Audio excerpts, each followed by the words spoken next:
سلام دوستان، امیدوارم کارتون خوب باشه. خوش اومدید به چنل خودتون، چنل یو اپلای.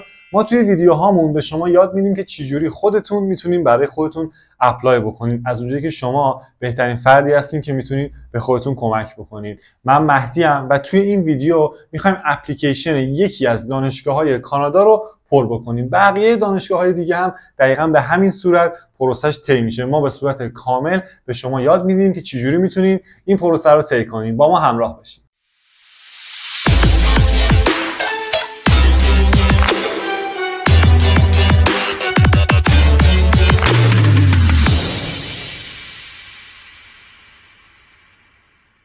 خب قبل از اینکه شروع کنم ما یک مقدمه نیاز داریم برای اینکه بتونیم این پروسه رو به صورت کامل پیش ببریم. قبلش باید کشور مقصد و دانشگاهمون مشخص باشه.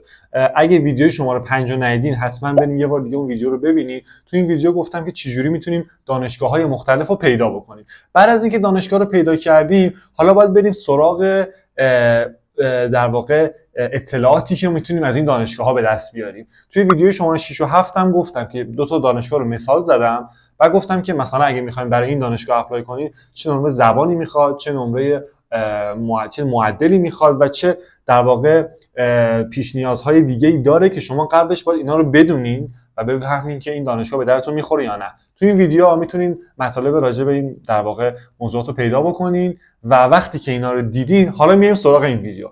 این ویدیو ما یه دانشگاه UBC و دانشگاه University of British Columbia رو مثال زدیم که دانشگاه خیلی خوبیه، دانشگاه تاپیه. حالا تو رنکینگ ها جاش عوض میشه ولی فعلا در حال حاضر رنک شماره 1 کاناداست. خیلی دانشگاه خوبیه. میایم توی گوگل و سرچ میکنیم UBC. به فرض که من دانشگاهمو انتخاب کردم، دقیقاً میخوام همینجا برم. روی همین اولین سایتی که میاد میزنیم. در واقع سایت های کانادا آخرش پسند CA دارن. حالا ما میخوایم بریم اپلای بکنیم. از قسمت ادمیشن استفاده میکنیم به معنی پذیرش. حالا مثلا undergraduate یا graduate. اگه مثلا برای کارشناسی میخواین اپلای بکنید یا برای در واقع ارشد، از این دو تا قسمت استفاده میکنید. خب مثلا من رو graduate زدم، میام پایین، اینجا میبینم یه سری اطلاعاتی نوشته. اینجا نوشته که ready to apply. بعد از در واقع این اپلاینر رو میبینیم. حالا دو تا گزینه داره این دانشگاه، دو تا در واقع کمپس یا دو تا محیط دانشگاه به صورت جداگونه داره که میگه شما برای کدوم محیطش میخواین اپلای بکنید. مثلا من اینو انتخاب میکنم، همون اولین گزینه که فکر کنم کمپس اصلی خود ونکوور باشه. خب اینجا یه سری اطلاعاتی به من داده. قبل از اینکه شما بخواید اپلای کنین این قسمت رو میخونین، هر اطلاعاتی بخواین اینجا میتونین در واقع پیدا بکنین. بعد در واقع اطلاعات دیگه یه سری راهنمایی‌هایی به شما کرده که اینا رو حتما بخونین اگه میخواین دانشگاه اپلای بکنین، چون ممکنه خیلی چیزا رو ندونین. خیلی مهمه اینا حتما باید بخونین. اگه ندونین اپلای بکنین ممکنه مسیرتون کلا اشتباه باشه. حتما این مطالب رو بخونین، چیز خاصی هم نداره. حالا یک لمی که داره دانشگاه ها اونم اینه که شما باید یه اکانت جداگونه بسازین. بعضی دانشگاه مستقیم میری اپلای میکنی، بعضی دانشگاه مثلا انگار باید یه اکانت بسازی. این از اون دانشگاه از قصد انتخاب کردم که دیگه مثلا سخت این حالتشو به شما نشون بدیم. اینجا هم نوشته که برای اینکه اپلای کنید تو این دانشگاه شما حتما باید یه اکانت CWL داشته باشین، کمپس واید لاگین. حالا کاری نداره، از این سه تا گزینه استفاده میکنیم، سه تا گزینه پایین. اگه تا به حال این اکانت رو نساختین از این قسمت استفاده میکنین و create new CWL رو میزنین، بعد براتون میاره. اینجا create رو میزنین و اطلاعاتی که از شما میخواد و در واقع وارد میکنین. اگرم که نه قبلا این در واقع CWL رو ساختین مستقیما وارد اینجا میشین. خب اگه CWL نساخته باشین که میاد اینجا از شما چند تا سوال میپرسه، اسمتون، نام خانوادگیتون، ایمیلتون و این اطلاعات خیلی ساده رو پر میکنین و به شما یه اکانت CWL میده که مختص این دانشگاه. وقتی که اینو ساختین حالا وارد اپلیکیشن میشین، یعنی دوباره لاگین میکنین. مثلا این اپلیکیشنیه که من اینا رو تست کرده بودم، اینا هیچ کدومشون سابمیت نشده هنوز. شما از این قسمت بالا استارت نیو اپلیکیشن رو میزنید. وقتی که ددلاینش رو چک کردین، فهمیدین این تایم داره و همه چی رو روال هستش، بعد میایین سراغ این قسمت و از اینجا میایین اطلاعاتش رو وارد میکنین. قبلش هم به شما میگه که مطمئن بشین مثلا اینجا اون کمپسی که شما دارین براش اپلای میکنین اینجا و یه سری اطلاعاتی از شما میخواد که وارد کنین که حتما مطمئن بشین. مثلا اینجا گفته که این دو تا کمپس فاصله شون 400 کیلومتر و 5 ساعت با ماشین راه، 7 ساعت و نیم، کدومش رو میخوای انتخاب بکنی. یعنی قشنگ اینجا برای هر کدومشون یک در واقع مثالی زده و اینجا باید در واقع انتخاب کنی که کدوم کمپسه و اینجا مثلا پروگراماشو نوشته برای این کمپس این پروگرام هست و برای این کمپس پروگرام های دیگه. حالا ما اسکیپ میکنیم چون من اینا رو رفتم قبلا و برمیگردم به اونی که مثلا سابمیت نکرده بودم که بهتون نشون بدم. خب اومد مثلا من این کمپس رو انتخاب کردم برای این پروگرام، حالا میام رو قسمت ادیت کنم.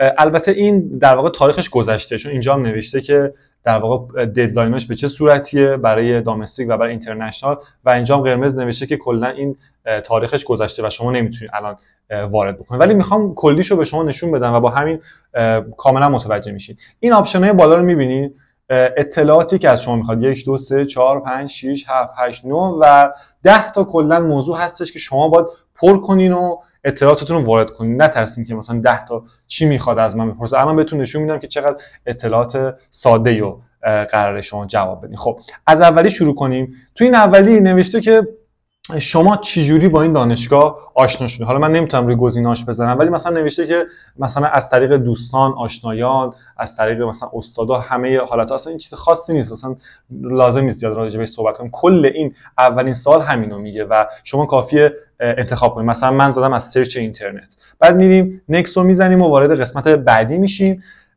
توی قسمت اینتروداکشن یه سری سوالاتی، نه اینجا سوال از شما نمیپرسه، فقط یه مقدمه ای میگه که مثلا پر کردن این اپلیکیشن 45 الی 1 ساعت زمان میبره، 45 دقیقه الی 1 ساعت و این هیچی اطلاعات خاصی نداره و میگه که شما مثلا میخواین پرداخت بکنین از ویزا و مسترکارد که حالا من آخرش راجع به این موضوع هم صحبت میکنم. پس ما تا الان این از 10 تا 2 تاشو رفتیم جلو. حالا میاد سراغ اطلاعات شخصی و این کانتکت دیتیلز که شما میین وارد میکنین، نام و نام خانوادگیتون. ایرانی‌ها میدل نیم ندارن، اینو لازم نیست پر بکنین و جنسیتتون، تاریخ تولدتون، اینا که کاری نداره، از پس هر کسی برمیاد. زبانتون رو وارد میکنین، زبان مادریتون رو، اطلاعات آدرستون رو وارد میکنین. اینجا نوشته دیگه شما میتونین اطلاعاتتون رو اینجا اونایی که قرمز داره رو وارد بکنین و حواستون هم باشه که مثلا آدرس به چه صورت باشه. ما از کوچیک به بزرگ میگیم، اونا از بزرگ به کوچیک میگن، برعکس گفتم.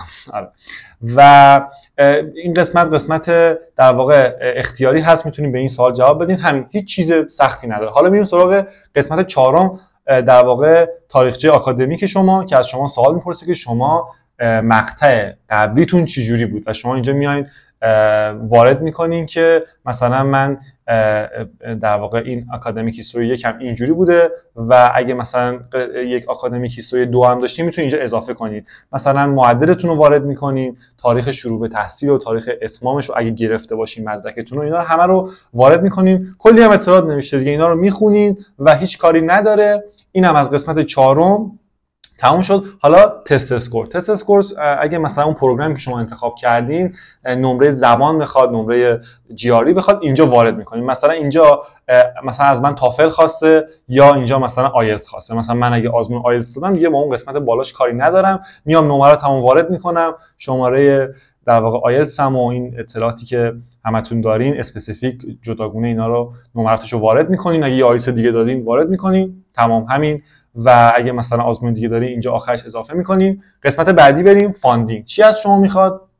تو این قسمت گفته که شما مشخص کنین که فاندتون چجوریه، خودتون قراره از پس هزینه‌هاتون بر بیاین، استاد انتخاب کردین چجوریه. یه آپشن اینجا هست و یکی از این تیکا رو در واقع پر میکنین. قسمت بعدی نوشته experience and interest و شما تو این قسمت باید انتخاب کنین که در واقع اون علاقه و اون رشته‌تون به چه صورتیه. یعنی توی در واقع 2 تا قسمت از شما میخواد.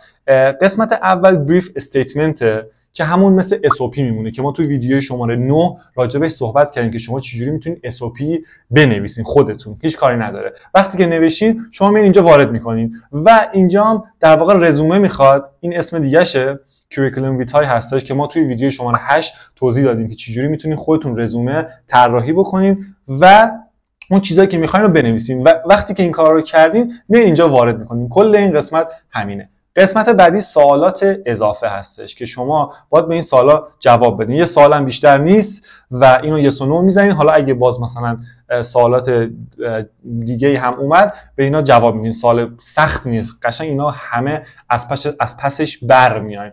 قسمت بعدی رفرنسه که ما در واقع باید با استادا از قبل هماهنگ کنیم و ریکامندیشن بگیریم و اینجا میایم اطلاعاتشو وارد میکنیم. مثلا برای این پروگرام، برای این دانشگاه 2 تا رفرنس میخواد، میبینید نوشته رفرنس اول و رفرنس دوم. حالا چه اطلاعاتی باید وارد کنیم؟ اسمشون، اون دانشگاهی که شما تحصیل کردین، شغل استادتون، چه میدونم دانشیارن، استادیارن، این استاد تماما چه جوریان، اطلاعاتشون رو وارد میکنین. آدرس دانشگاه رو وارد میکنین، کد پستی دانشگاه، چه میدونم ایمیل استاد، خیلی مهمه این قسمتشو حتما باید وارد بکنین. و مثلا این دانشگاه ها ریکامندیشنشون اینجوریه که این ریکامو در واقع میفرستن به ایمیل استاد و استاد به سوالات پاسخ میده. شما لازم نیست هیچ کاری کنید. دانشگاه‌های آمریکا و کانادا به این صورت، دانشگاه اروپایی بعضیاشون اینجوریه، بعضیاشون هم اینجوریه که شما کافیه یک در واقع متنی از استادتون بگیرید و اینو خودتون بارگذاری کنید. ولی هر جایی متفاوت، یعنی ممکنه تو کانادا و آمریکا شما یه جایی پیدا کنید که ریکامندیشنش اینجوری نباشه. اصلا بعضی دانشگاه‌ها ممکنه ریکامندیشن نخوان. برای همینه که ما داریم میگیم که شما بیاین تو این قسمت بگردین و ببینید چی میخواد. خب این از این قسمت و میرسیم قسمت آخر. قسمت آخرم که یک سامری در واقع به شما میگه که شما کدوما رو پر کردین، کدوما رو پر نکردین. مثلا ما هیچ کدوم پر نکردیم، اینا همه زبدر خورده و اینجا یه تیک سبز میاد اگه شما این قسمت رو پر کنید. برای این پروگرام و این در واقع گزینه‌ای که من انتخاب کردم $168 در واقع مبلغ اپلیکیشن فی هست که شما باید اینو پرداخت بکنید. حالا پایینش هم نوشته که مثلا ما آیا شرایطش رو داریم که اینو ندیم و ویو کنیم و اینجا مثلا نوشته که برای خود کانادایی‌ها مثلا این نمیشه و بعضی دانشگاه‌ها مثلا قبول میکنن که بعضی کشورها که جز این لیست هستن مثلا اونها هم شاید بتونن این اپلیکیشن ندن که الان در حال حاضر مثلا برای اینا بسته است. حالا شما میگم باید سرچ بکنین، هر دانشگاه با دانشگاه فرق داره. وقتی هم که تموم شد این پولش رو در واقع پرداخت میکنین. حالا من توی ویدیوی بعدی میام بهتون میگم که چجوری از کجا میتونین این پول رو پرداخت بکنین. ولی شما تا همینجا باید بدونین که اطلاعاتی که از شما میخوان به همین راحتیه، هیچ پیچیدگی نداره و شما کافیه که یک مقدار زبان بذارین و ما سعی میکنیم که در واقع ویدیوهای دیگه هم بگیریم از دانشگاه‌های دیگه. مثلا شما الان یه ویدیو دیدین که چجوری میتونیم اپلیکیشن این دانشگاه و این رشته رو پر کنیم. تو ویدیوهای بعدی میایم دانشگاه‌های مختلف و رشته‌های مختلف رو برای شما مثال میزنیم و شما خیلی راحت میتونید اینا رو مقایسه کنین و میفهمین که خیلی راحته، خیلی راحت‌تر از اون چیزی که فکر می‌کنین. فقط کافیه یک بار این کار انجام بدین، بعد کامل دستتون میاد. به همین راحتی تموم شد. الان ما تونستیم به صورت کامل اپلای بکنیم. این بخشی از مسیر اپلای بود. ما توی ویدیو شماره 16 اومدیم گفتیم که شما الان در چه جایگاهی هستیم و اینا رو به دنیاهای مختلف مثال زدیم و الان این راجع به در واقع دنیای اپلای و همین پر کردن اپلیکیشن دانشگاه ها صحبت کردیم. اگه یک بار خودتون این کار رو انجام بدین میفهمین که چقدر راحته. مرسی که تا اینجای ویدیو همراه ما بودین. امیدوارم که این ویدیو به درتون خورده باشه. تا یه ویدیو دیگه بدرود.